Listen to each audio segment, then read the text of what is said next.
आज की जो मैं आप लोगों को बुद्ध कहानी सुनाने वाला हूँ, उसे सुनने के बाद आपको 7 ऐसी बातें पता चलेगी जो आपको कभी किसी को नहीं बताना चाहिए।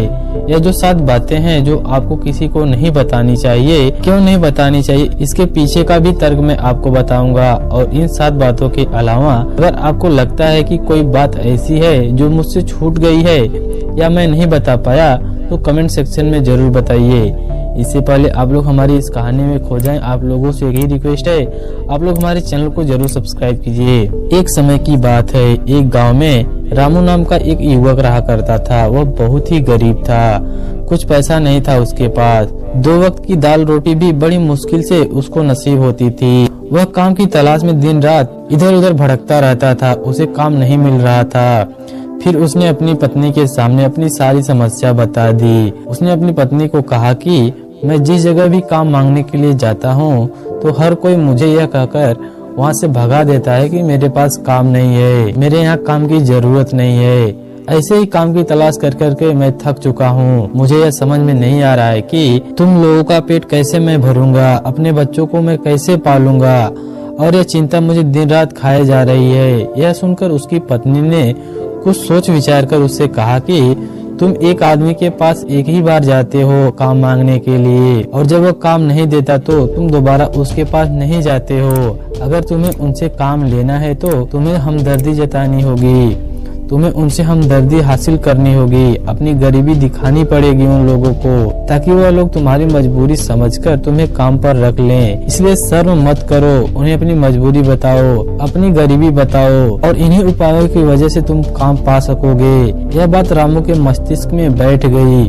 और अगले दिन काम मांगने के लिए वह उसी सेठ के पास जा पहुंचा जहां पर वो पिछले दिन काम मांगने के लिए गया था। लेकिन इस बार उसने हाथ जोड़कर उस सेठ से प्रार्थना की, उससे विनती की। वह बहुत ही गरीब है, उसे काम की सख्त जरूरत है। जो कुछ भी उसे देंगे उसमें वह संतुष्ट रहेगा। कृपया करके मुझे अपने काम पर जरूर रख लें। उसकी यह हालत देखकर उस सेठ ने उसे अपने काम पर रख लिया। वह रोज वहाँ पर काम पर जाने लगा। अंदर ही अंदर वो बहुत ही कुछ सोचता था कि उसे काम तो मिला, लेकिन उसे वेतन दूसरों लोगों से कम मिलता है। वही काम तो दूसरे लोग भी कर रहे थे, लेकिन उन्हें वेतन ज्यादा मिल रहा था और उसे वेतन कम मिल रहा था। जब इस बारे में उसने अपने सेठ से कहा तो उसने कहा कि देखो भाई, तुम्हें काम की जरूरत थी, मैंने काम पर तुम्हें रख लिया।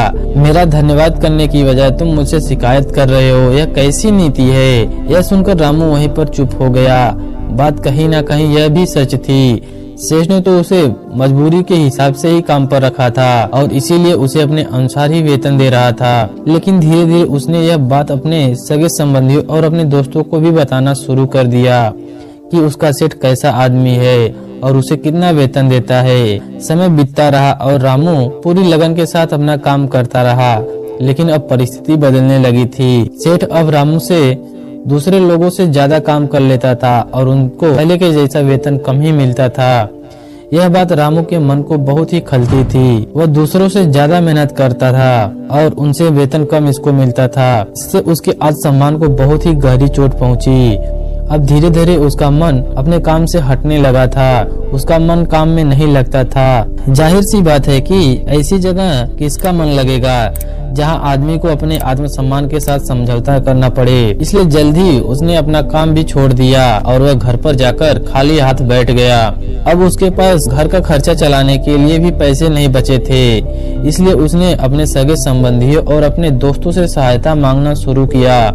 लेकिन उसके दोस्त और उसके सगे संबंधी उसको दया के पात्र समझने लगे थे। उसे यह दिलासा दिलाते थे, लेकिन पीछे से उनका मजाक उड़ाते थे और कहते कि कितना बेवकूफ है कि सेठ ने इस बेचारे से काम लिया और इसको पैसा भी नहीं दिया। अरे हम इसको पैसा दे दें तो यह कल हमारा पैसा क्या लौटा पाएगा। इसकी ऐसी हालत है, काम तो उसके पास कुछ है नहीं, तो ऐसे में लाकर हमारा पैसा किधर से वापस करेगा। और इसी वजह से रामू की हालत दिन ब दिन खराब होती जा रही थी। अब वह दिन रात तनाव में रहने लगा था। वही दोस्त, वही सगे संबंधी जो अपने होने का दिखावा करते थे, अब उसे वो लोग दया के पात्र समझ रहे थे। उन्हें उनके ऊपर तरस आ रहा था। सब लोग आकर उसे ज्ञान तो बहुत देते थे, लेकिन कोई सहायता नहीं करता था। और अक्सर ऐसा होता ही है, ज्ञान देने वाले तो बहुत मिल जाते हैं, लेकिन मदद करने वाले, उंगली पकड़कर हाथ पकड़कर चलने वाले कितने लोग मिलते हैं, बहुत ही कम लोग मिलते हैं। एक दिन उसे यह पता चलता है कि पड़ोस के गांव में एक बौद्ध भिक्षु आए हुए हैं जो बहुत ही ज्ञानी हैं। रामू इतना तनाव में था कि उसे कोई रास्ता नजर नहीं आ रहा था, इसलिए जाने अनजाने में वह बौद्ध भिक्षु के पास जा पहुंचा। वहां पहुंचकर सीधे उनके पैरों में गिरकर रोने लगा। वह रोते रोते उनसे अपनी सारी परिस्थितियां बताने लगा और उन्हें परिस्थितियां बताते हुए कहता है कि किस तरह से उसके सेठ ने उसका फायदा उठाया और उसके सगे संबंधी उसके साथ कैसा व्यवहार रखते हैं। सारी बातें सुनकर बुद्ध ने उसे चुप कराया और कहा, भंते, यह सारी समस्याएं तुम्हारी बुद्धिहीनता, तुम्हारी मूर्खता के कारण उत्पन्न हुई है। अगर तुम्हारे अंदर विवेक होता तो इनमें से एक भी समस्या तुम्हारी चित्त को दुखी नहीं कर सकती थी, लेकिन तुमने अपने अविवेक के कारण, अपनी मूर्खता के कारण खुद ही अपने रास्ते में कांटे बिछा दिए। आज मैं तुम्हें 7 बातें बताऊंगा जो भूलकर भी किसी को मत बताना, और तुम इन बातों का अनुसरण करते हुए बाहर से मिलने वाले दुखों को दूर कर सकोगे जो बेवजह तुम्हारे पास दुनिया की वजह से तुम्हारे पास आकर पनपते हैं। पहली बात जो किसी को नहीं बतानी चाहिए वह है अपनी मजबूरी।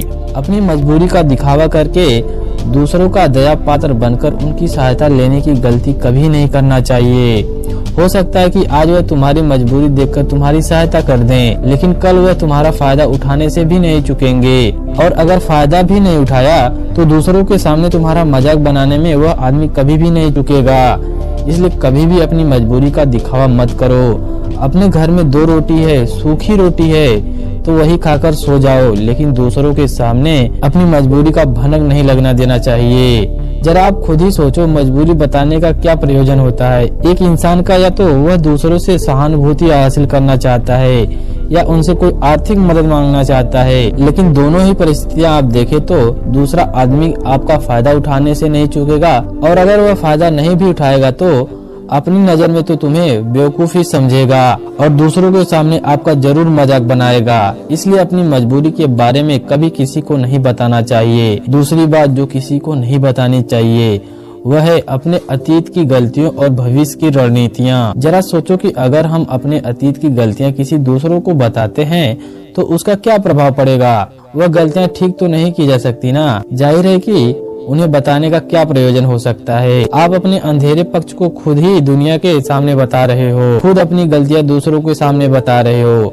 इससे उस आदमी की नजर में आपका एक चरित्र घटित हो जाता है और वह भविष्य में हमेशा आपको उसी नजरिए से देखेगा। इसलिए किसी भी आदमी की नजर में अपना चरित्र घटित मत होने दो, और जरा सोचो कि आप व्यर्थ में ही अपने भविष्य की रणनीतियाँ दूसरों के सामने बता रहे हो। जो लोग आपके काम का कोई हिस्सा नहीं है उनके सामने अपने भविष्य की रणनीतियां बताने से क्या फायदा होगा। वो लोग आपकी सहायता तो नहीं करेंगे, लेकिन आपकी भविष्य में रणनीतियों में जरूर बाधा बनेंगे।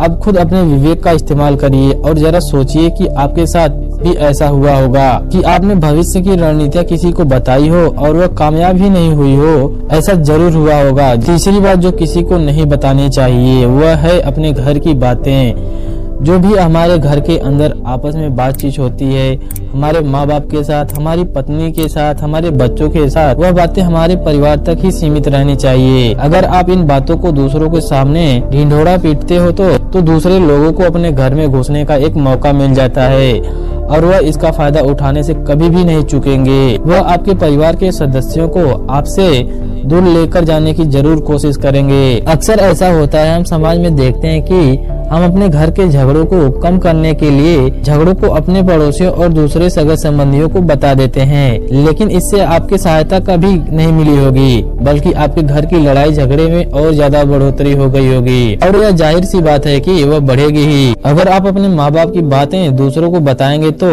आपके माँ बाप को बुरा लगेगा ही। हमारा बेटा हमसे बताए बगैर दूसरों को बातें यह बता रहा है। इसलिए अपने घर की बातें और अपने घर की लड़ाई झगड़े किसी को नहीं बतानी चाहिए। अगली बात जो मैं आपको बताने जा रहा हूँ जो किसी को नहीं बतानी चाहिए, उसे सुनने पर आपको थोड़ा अजीब लग सकता है। जो अगली बात है वह यह है कि मैं कहता हूँ कि अपनी आमदनी किसी को मत बताओ। अब आमदनी न बताने के पीछे का क्या प्रयोजन है मैं आपको समझाता हूँ। जरा सोचिए कि आप अपनी आमदनी अपने दोस्तों को बता देते हैं तो जब आपके दोस्तों की जरूरत पड़ेगी तो वह सिर्फ आपको ही याद करेंगे, क्योंकि उनको पता है कि अगर आपके पास आमदनी ज्यादा है तो आप ही उनका मदद कर सकते हैं और इसलिए ज्यादा लोग आपसे सहायता मांगेंगे। और जब आप उनकी सहायता नहीं करेंगे तो वह सोचेंगे कि इस आदमी के पास पैसे तो हैं पर मेरी सहायता नहीं करना चाहता है, और इसीलिए आपकी आमदनी आप दोनों दोस्तों के बीच एक झगड़े का कारण बन सकती है। अगर कम आमदनी होगी तो लोग मजाक उड़ाएंगे और ज्यादा होगी तो सहायता मांगेंगे। तो अपनी आमदनी बताने का कोई भी प्रयोजन नहीं है।